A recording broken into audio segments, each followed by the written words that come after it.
Howdy, my name is Bethany Sukanya, and today I will be talking about Kobe Bryant and why I think he's the best leader in sports today. So, who is Kobe?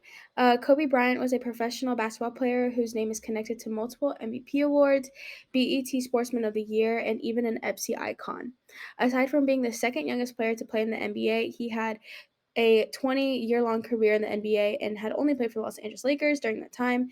And as we all know, he sadly passed away in a plane crash in January 2020, but his Mamba mentality and his legacy live on. So this was just like a career timeline so we can get a gist of like where everything happened.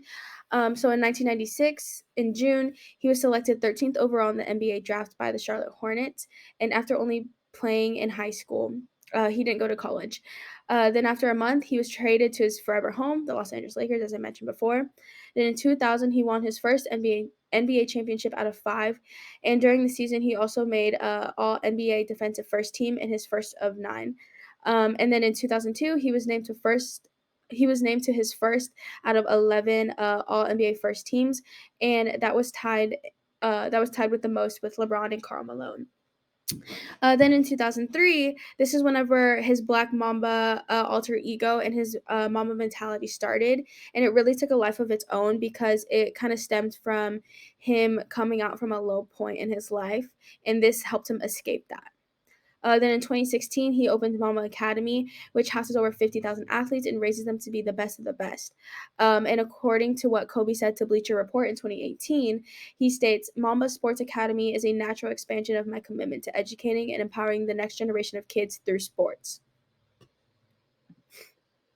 So, what is Mamba mentality? So what is Mamba mentality? Who is Mamba, and what did it impact?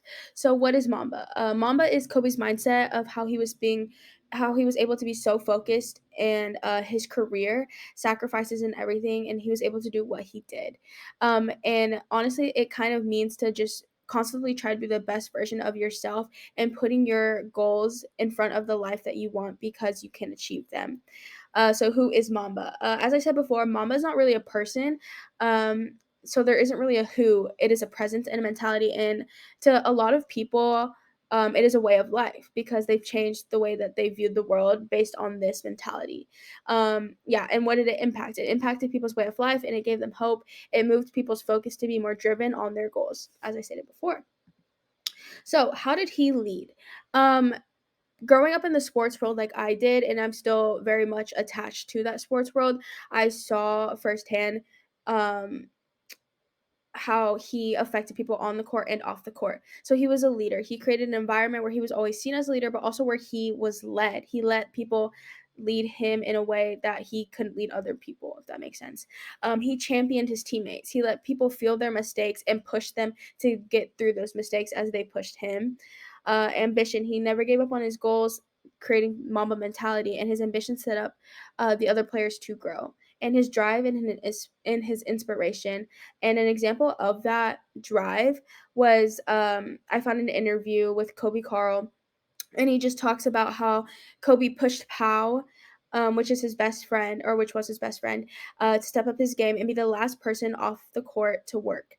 Um, and I also saw this documentary where Kobe was in the gym and his opponent came in, and he was already sweating.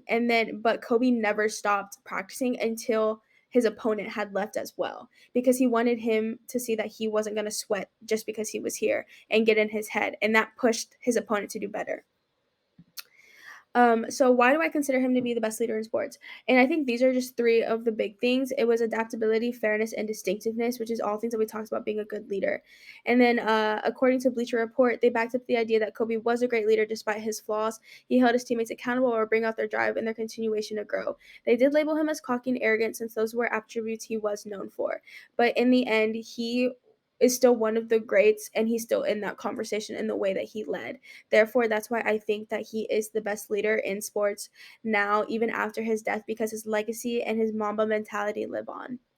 Thank you.